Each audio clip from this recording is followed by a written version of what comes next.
that game and play that Queens game. What are y'all working on in practice? It gives us a little bit of time right now with the few days in between that we can tweak some things, add some things, get some players some much needed reps throughout the situation. So obviously in the Carolina game, our bench didn't get a whole lot of reps against the Queens. They did, so we got film, so they were able to watch film and see, their production and what they need to work on. But we've been adding some tweaks to our offenses, and at this juncture in the season, I know our players a little bit better. So I know where to try to get the basketball to Tiani Key, or how can I get Amelia Hassett more involved. Georgia's taking on a different mentality where, she's also understanding that she has to be aggressive and look to score and not just facilitate. So, during this time, it's really good and have this break. We'll play Purdue and we'll have a little bit more of a break and we'll tweak some more stuff. What is the trickle-down effect when you add things throughout the season? Do you have a plan like, hey, we're going to do a little bit more here, and then by February we're good to go? Yeah, and every year is different, and the one thing that even from a coaching standpoint, I've learned, I've been very spoiled the last few years because my teams were veteran teams, and obviously with the transfer portal, when you add players, they typically are experienced players, so you can do more. My style has had to change a little bit the last few years. It's pretty much a, hey, let me see what you guys do and then we'll fix it afterwards. Now I have to bark during the possession in practice. Hey, you got to be here, you got to run here. So we're teaching them in a different way. So every year is going to be different. I have to look at it and try to figure them out and figure out what we need to do. But typically we do continue to add, and then probably by January, we pretty much know what we want to do, and it's just pretty much perfecting that after that. What are some areas you're still wanting to see more growth in before we get to January? The bench. We need production, and so sometimes it's like you feel like you're out on an island and you're the only one who doesn't have a deep bench. But then I look across the country, and one of the things I look at a lot is how many people are playing on each team. And typically speaking, it's 7 or 8. 7 or 8. So we just need to get 6, 7, and 8, up to par, and to be able to contribute, in a way that I'm comfortable with, that I can trust them. And then probably the last thing is, we just need to shoot the ball better, and we haven't shot the ball nearly as good as I would like. They're good shooters, they're capable shooters. We just have to get up and we have to see the ball go through the basket. And when we do that, we get confidence that it's going to add an element that we desperately need, but one that we also depend on for our offensive flow. And once that starts to happen, I think that we just need to blow the lids off of the rims in Memorial. If we can do that, we're breaking in everything in Memorial. I'm sure the concession stand has some kinks into it, and some other things, and we're just trying to get that lid off of the basket in Memorial. You talked about trying to see more from the bench. How much encouragement or really anything did you get from the Queens game, considering they got more run? Not a lot. Being very honest with you, when we watch film, we really focused on the fourth quarter essentially, and that's when a lot of them got opportunities to play. And it's just a matter of them continuing to get reps and getting comfortable with each other, playing with the kids who play a lot. And so when I look at it, the players that are having to contribute, from there, we didn't really have them penciled in for prominent roles, going into the season. And that's no discredit to them. It's just that we felt like when the ink dried on the last scholarship offer in the spring, that we were going to be a really deep team. But then when you lose Jordan Obi and you lose Dom, it really forces you to do something different, And Lexi Blue is going to be a terrific player. She just has to go through these pains, to grow. I think I mentioned it even last week, even putting all that demands on Clara Strack is a little bit premature because, to put it in perspective, like going to Clara turned 19, and then 5 days later, Lexi Blue turned 19, and so we have to continue to remember that, but we just need more production, Clara Silva is understanding the physicality of American basketball and just trying to get used to it. And so We just need more production. Cassidy Rose been giving us some good minutes, with leadership, but she can step up. We need her to shoot the ball a little bit better. So everyone can do a little bit better. It just needs more reps. What has Cassidy brought? Because last year she was kind of struggling to find her place, I think. What have you seen out of her this first month or so? Yeah, I'm very excited about her possibilities. I'm tickled pink with her effort, her attitude, her energy that she brings. Obviously, she has a love for Kentucky. It's been a lifelong dream of hers to play for her home state. And she has a great attitude. What she lacks in maybe in athleticism, she makes up for it in heart. And we always want to get her best intentions out there. And so she kind of helps steady the ship some and take some of the pressure off Georgia handling the ball, and we can move Georgia over in different positions. What she may lack in defensive prowess, on the ball, she makes up for it because she'll eventually take a charge or do something that's really an emotional play that gets us going. And she has the respect of her teammates, her coaches, everyone. We're never going to question her energy, her effort, or her attitude. And when you can have that, then you're going to be a positive influence on a group. So I've been very happy with her and the way that she's continued to play, and she's been a lot of fun to coach. Coach, you spoke to Clara and to Lexi. What are you seeing from Tana Becker? What are your impressions so far? Tana's young, and she exudes athleticism. She does some things that nobody else on our team can do. She can get downhill. She's quick. I think she has the possibility of becoming a really good defender. Is just learning on the fly. And I would love to say that we could put her out there and she's ready, but she's not ready for the schematics of basketball. She's not ready for the physicality. She's not ready for the conditioning yet. And eventually, and again, like she probably would have been a candidate to redshirt, bringing her in, and if we would have been full and healthy. But you're trying to throw her out there to see if you can get a spark from her somehow, some way. But just trying to build confidence with her within herself, and just understanding that it's a fast game, but she's got potential, but it's just I think it's a little ways off. What does this matchup look like with Purdue?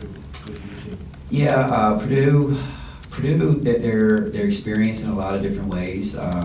They're probably as young as we are with their post position. They got one kid who's I think a graduate who plays a lot, but their two centers are freshmen. But they're strong, and they're gaining experience, so they're gaining confidence. And then they have a lot of experience on the guard level. So they're going to come in, and they're coming off of a tough loss against Maryland. Which they probably should have won that basketball game. So Katie does a good job with that group. They're playing at home. So it's going to be tough. Nothing's going to be a cakewalk. You're playing a Power 4 team in the Big Ten. But it's a good matchup for us because we play similarly. We kind of guard the paint, run our stuff. So it'll be a good matchup for us and a good test for us.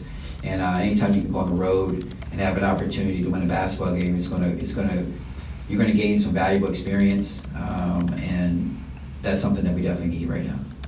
Coach, I know you said that you're still getting to know this team, they're still getting to know each other. Overall, just what's been your biggest takeaway throughout so far this season? Enjoy the moment. We are 8-1, but sometimes I feel like the sky is falling, and because you want to continue to get better and better and better, and I have to make sure that as much as we critique or criticize, we have to applaud, and because they're a fragile group right now because they just don't know. Other than Georgia, Clara, Gabby, they don't know me. They don't know my jokes. They don't know if I'm serious, if I'm joking with them.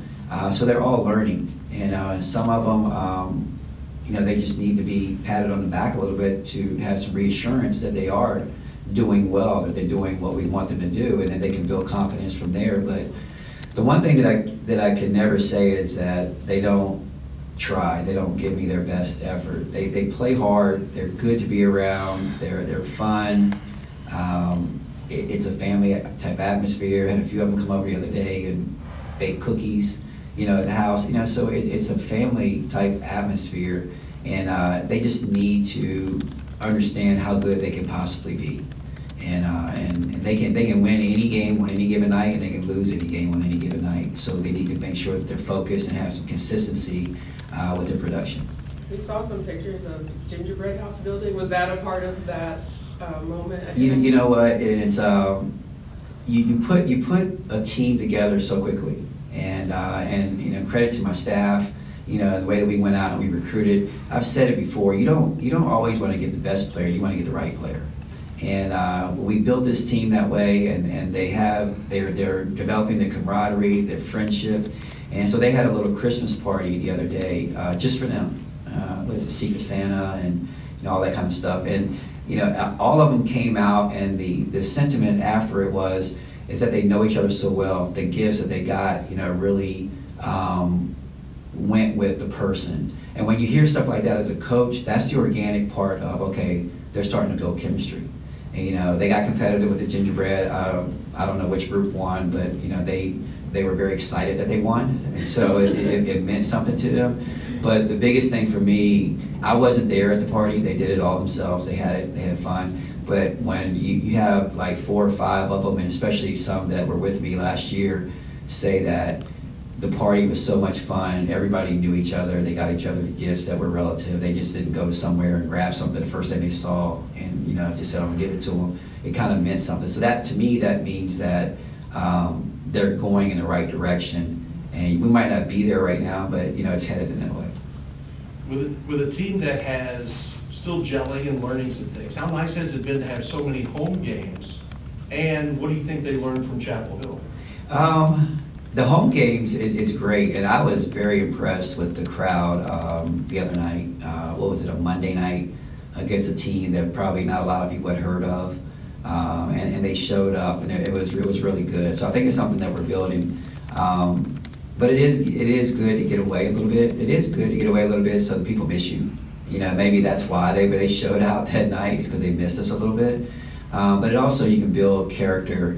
You can learn a lot about your team when you go on the road, and how you have to circle the wagons.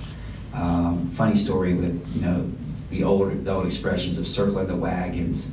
I know I'm getting old when we put it on the scouting report, circle the wagons. We even put a picture of how the Pilgrims had to circle the wagons to defend themselves, and so we'll ask the kids, what does a quote mean to you, all the time, and so ahead of the game, in typical fashion, what are they, They're Gen Z.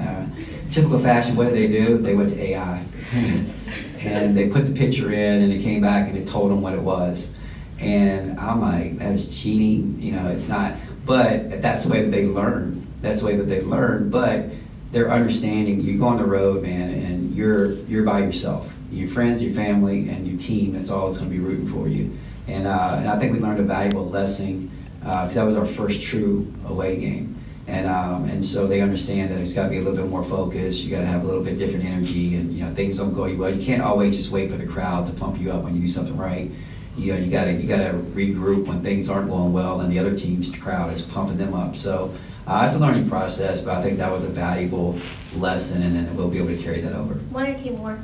Speaking of the competitiveness with the gingerbread houses, has that translated to the court? I know earlier in the season you were like, I want this group to chirp more at each other and be more competitive in practice. Have you seen that kind of go up a little bit? Incrementally. It hasn't taken leaps and bounds. It hasn't. I think that's a lot of their personality. But Tiani is probably the best one at it. And she needs to do it more consistent, and not in a way that's degrading her opponents or anything like that, but she has a way of saying some good stuff, and it gets you all pumped up. And so it's just it's really just getting to learn each other. Clara Strack is quiet, but she knows, so she's going to have to become more vocal. Georgia's doing a tremendous job of facilitating and leading. Deja Law, she has tremendous leadership qualities, but she's still trying to figure out how she fits in. So it's happening little by little. I wish it was a little bit more aggressive with it, because I think it would translate onto the floor, but we're still working on it. Final questions?